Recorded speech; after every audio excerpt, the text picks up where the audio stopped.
Have you ever noticed that some people can find happiness in the tiniest, most ridiculous things like the sudden appearance of a sunbeam in an otherwise gray sky? Or the satisfying click of a pen top snapping perfectly into place? If you're reading this with the air of someone who has spent a few seasons in the rainy mood playlist of life, you probably already know exactly what I mean. There's a secret world out there, full of little joys so subtle and fleeting that only those who've spent enough time navigating sadness have developed the radar to spot them. It's a bit like being part of a club you never applied to join, where the initiation fee is heartbreak, melancholy, or just the slow accumulation of heavy days. Sadness, as it turns out, isn't all doom and gloom. In fact, it has a sneaky way of sharpening your senses to life's quieter pleasures. When you've spent time staring into the abyss or even just into your own fridge at 2 a.m., you become attuned to things most people overlook. You notice the quiet comfort of fresh sheets, the gentle hum of a neighbor's laughter through a wall, the relief of a cold breeze after a hot, sticky afternoon. It's almost as if sadness rewires your emotional antennae, making you a connoisseur of life's overlooked amuse-bouches. While everyone else is looking for fireworks, you're the one standing off to the side, marveling at the sparkle of dew on the grass. Psychologists might chalk it up to something called affective contrast, the idea that you appreciate pleasure more deeply after experiencing pain. Neurologically, after a rough patch, your brain is like a thirsty traveler. Even a drop of dopamine feels like sweet nectar. There's actual science behind the idea that a sad person's joy sensors are recalibrated to pick up frequencies the average optimist doesn't hear. This doesn't mean sad people are happier, just that they're experts in the art of noticing. It's a bit like being a treasure hunter on a deserted beach, sifting through sand for any sign of gold, and occasionally rejoicing over a pretty shell or a perfectly round pebble. And it's not just the scientists and philosophers who have clocked this phenomenon. You'll see it play out in real life, almost like a secret handshake among those who've weathered a few emotional storms. Take the quiet thrill of catching your favorite song playing in a cafe, completely by chance. Or the way a barista remembers your order, even if it's just black coffee, extra existential crisis on the side. To most people, these are background noises in the daily grind. But for someone who's spent time at the bottom of their own emotional well, these small kindnesses shine like neon lights.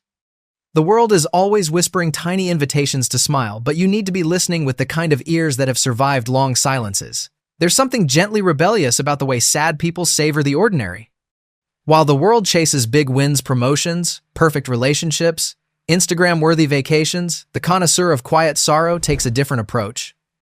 They learn to celebrate the simple act of getting out of bed on a rough day, the relief of finding both socks in a matching pair, the silent victory of not burning the toast for once. It's almost comic, really. Imagine a secret club where everyone raises a toast each time the bus arrives right as you reach the stop, or when you finally find the end of the tape on a stubborn roll. Membership, free, but only if you've got the scars. There's even a strange kind of humor to it. People who have spent time with sadness develop an exquisite sense for irony and the absurd. They'll tell you that sometimes, after a day where nothing goes right, the most hilarious thing is a cat video or a perfectly mistimed pun from a friend. The lows give the highs their punchline. The shadows make the light when it comes that much funnier. After all, who appreciates a warm cup of tea more than someone who's felt cold for ages? Who notices the first shy daffodils of spring more than the person who's trudged through a long, hard winter? It's not just about personal survival, it's also about connection. If you've ever found yourself sharing a knowing glance with a stranger during a particularly dreary commute or laughing a little too hard at a joke that's just a shade too dark, you know this truth.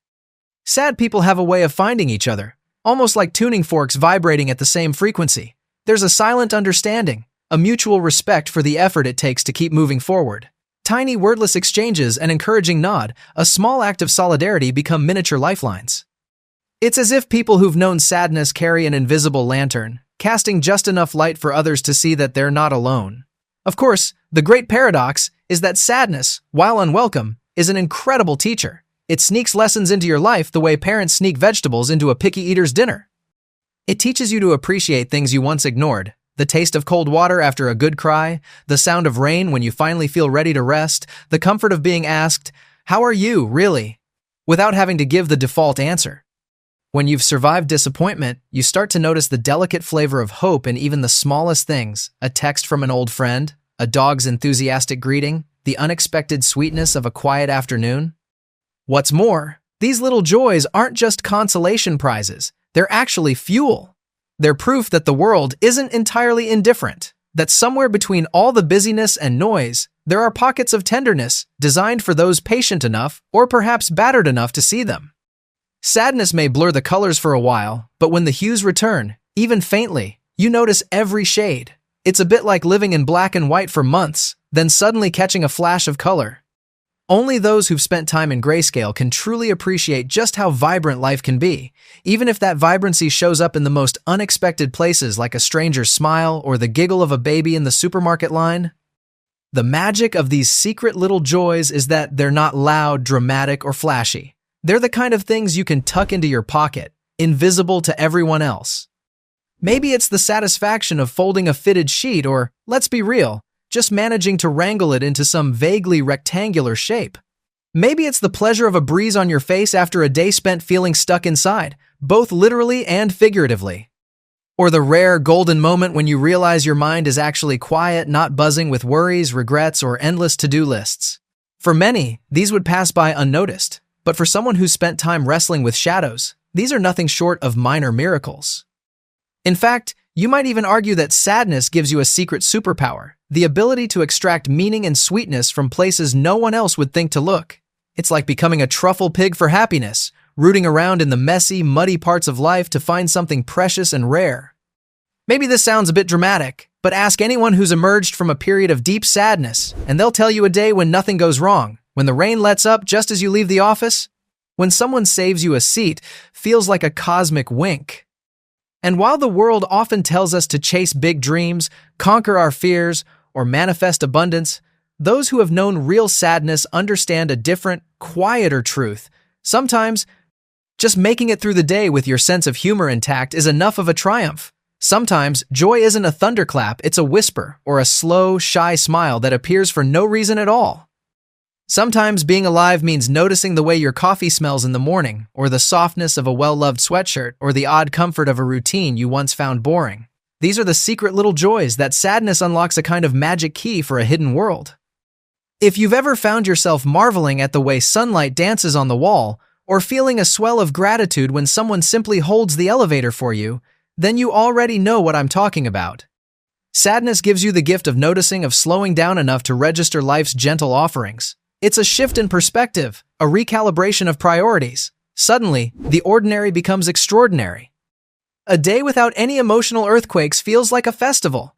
The absence of drama, which once seemed dull, now sparkles with possibility. The quiet becomes music, the mundane a source of comfort. There's also an unexpected camaraderie in this way of seeing the world.